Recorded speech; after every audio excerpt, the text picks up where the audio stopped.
Hello दोस्तों, मैं राहुल देशमुख आपका स्वागत करता हूं। तो मारुति की पहली इलेक्ट्रिकल कार जो लॉन्च होने वाली है वो होने वाली है 2025 में। यानी काफ़ी टाइम है, लगभग 3 साल 4 साल और है तभी एक गाड़ी आएगी।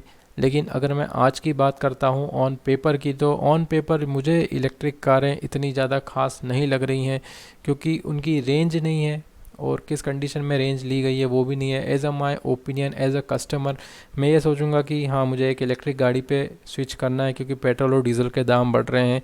लेकिन क्या इस टाइम मुझे इन पर पैसा लगाना चाहिए? क्योंकि 16 लाख के ऊपर इलेक्ट्रिक गाड़ियाँ मिल रही हैं, और मैं एज अ कस्टमर आपको बताऊंगा कि मुझे क्या क्या इन सब चीज़ों में कमी लगती है और क्या क्या प्रॉब्लम मुझे फेस करने को मिलती है, तो मैं वो आपको बता सकता हूँ। एज अ कस्टमर अगर मैं बोलूँ तो मुझे कार पे स्विच नहीं करना है, मैं इलेक्ट्रिक बाइक और इलेक्ट्रिक स्कूटर पे स्विच कर सकता हूँ, क्योंकि मुझे इन द सिटी ही चलानी है। लेकिन एज अ कस्टमर मैं बोलूँ कि मुझे तो हाईवे पे जाना है, लगभग 400-500 किलोमीटर का रेंज चाहिए, तो मैं इलेक्ट्रिक कार के ऊपर नहीं जा पाऊँगा, क्योंकि इलेक्ट्रिक कार का इतना रेंज है नहीं।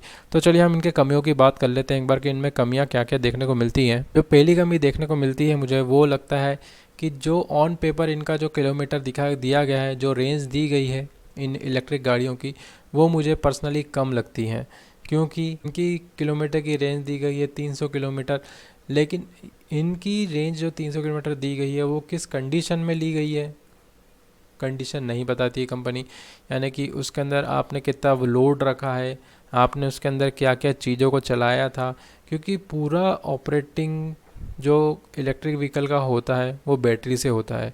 तो हम जो भी चीज़ गाड़ी के अंदर चलाते हैं, या जैसे इंस्ट्रूमेंट की चीज़ें चलाते हैं, म्यूज़िक चलाते हैं, एसी चलाते हैं, हेडलैम्प चला रहे हैं, बारिश के टाइम पे हमें वाइपर भी चलाना पड़ता है, और उसके अलावा हम चार्जिंग भी करते हैं फ़ोनों को। तो क्या उतना सबको यूज़ करने के बाद भी मुझे क्या 300 किलोमीटर का रनिंग मिलेगा? डिपेंड ये करता है। अगर मुझे 300 किलोमीटर का रनिंग तब नहीं मिल रहा है तो मेरे लिए वो 16 लाख रुपए वेस्ट है, क्योंकि मैं 200 किलोमीटर चलाऊं तो वो मेरे लिए सही नहीं, क्योंकि कंपनी क्लेम है 300 किलोमीटर, लेकिन ये कंपनी नहीं बताती कि हमने भैया इस कंडीशन में इस गाड़ी को चेक किया है। तो ये हो जाती है मेरी पहली कमी। जो दूसरी कमी मुझे देखने को मिलती है इन इलेक्ट्रिक व्हीकलों में, तो अगर मैं सोचता हूँ कि चलिए मेरे को तो जाना है भैया हाईवे पे, और मैं अपने गांव जाऊँगा और उधर से मैं फिर दूसरी जगह जाऊँगा, तो क्या मुझे उतनी रेंज मिल रही है?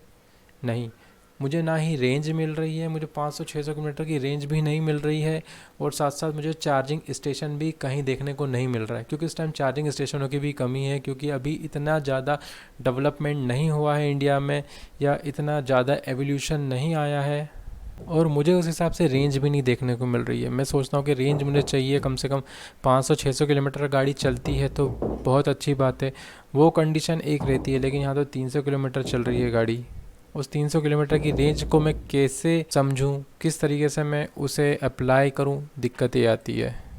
अभी भी कई चीज़ें ऐसी हैं इलेक्ट्रिक व्हीकल्स में कि उनको अभी भी डेवलपमेंट की ज़रूरत है, क्योंकि हम अगर गांव में जाते हैं, हमें जाना है गांव में, लेकिन वहाँ हमें चार्जिंग स्टेशन नहीं मिलता है, तो हम क्या करें?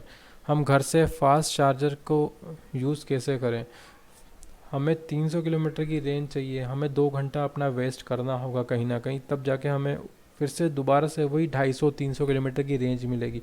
ये भी इसका एक नेगेटिव पॉइंट है, क्योंकि हम इतना टाइम अपना वेस्ट नहीं कर सकते। अगर हमें 400-500 किलोमीटर जाना है, हमारे पास एक इलेक्ट्रिक व्हीकल है, और हम इस इलेक्ट्रिक व्हीकल से हम 400-500 किलोमीटर दूर जाते हैं, तो हमें उतना ही टाइम वेस्ट करना पड़ रहा है, क्योंकि बीच में कहीं रुकना है, हमें उतना टाइम वेस्ट करना है। और कंपनी ये भी नहीं बताती कि हमने इस गाड़ी को इस स्पीड पे टेस्ट किया था जो 60 किलोमीटर की स्पीड है, हमें तब जाके 300 किलोमीटर का रनिंग मिला है।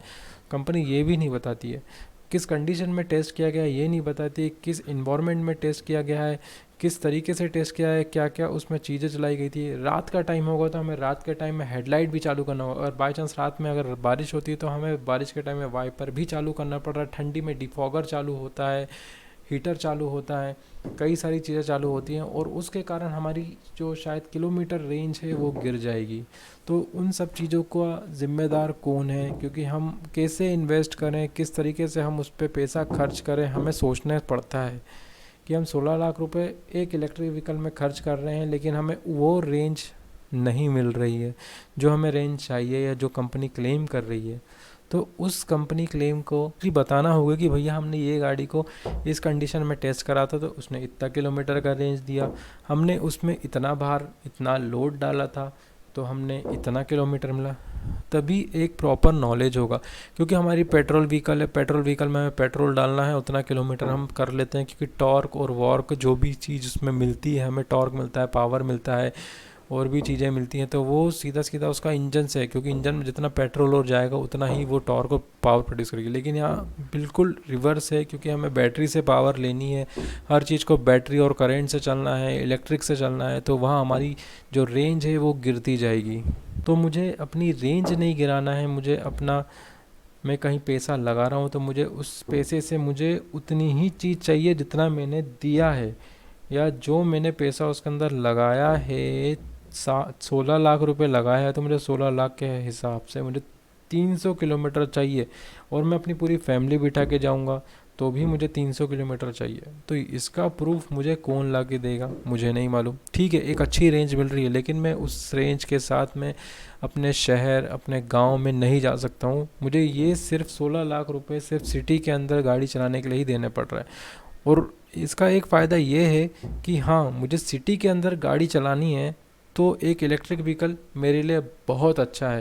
लेकिन अगर मुझे सिटी के बाहर जाना है, 600-700 किलोमीटर 500 किलोमीटर भी जाना है, तो मुझे उसके लिए एक पेट्रोल और एक डीजल गाड़ी की ज़रूरत तो पड़ेगी ही पड़ेगी, क्योंकि इलेक्ट्रिक व्हीकल मुझे वहाँ तक नहीं ले जा पाएगी, क्योंकि वहाँ ना ही चार्जिंग स्टेशन है, ना ही कोई चार्जिंग सॉकेट है, और ऊपर से हम अगर घर में गाड़ी को चार्ज करते हैं तो बहुत स्लो चार्ज होता है, उनके लिए अलग से चार्जिंग का फिटिंग करवाना पड़ता है, उसका खर्चा अलग होता है। तो बहुत सी चीज़ें हमारे दिमाग में रहती हैं।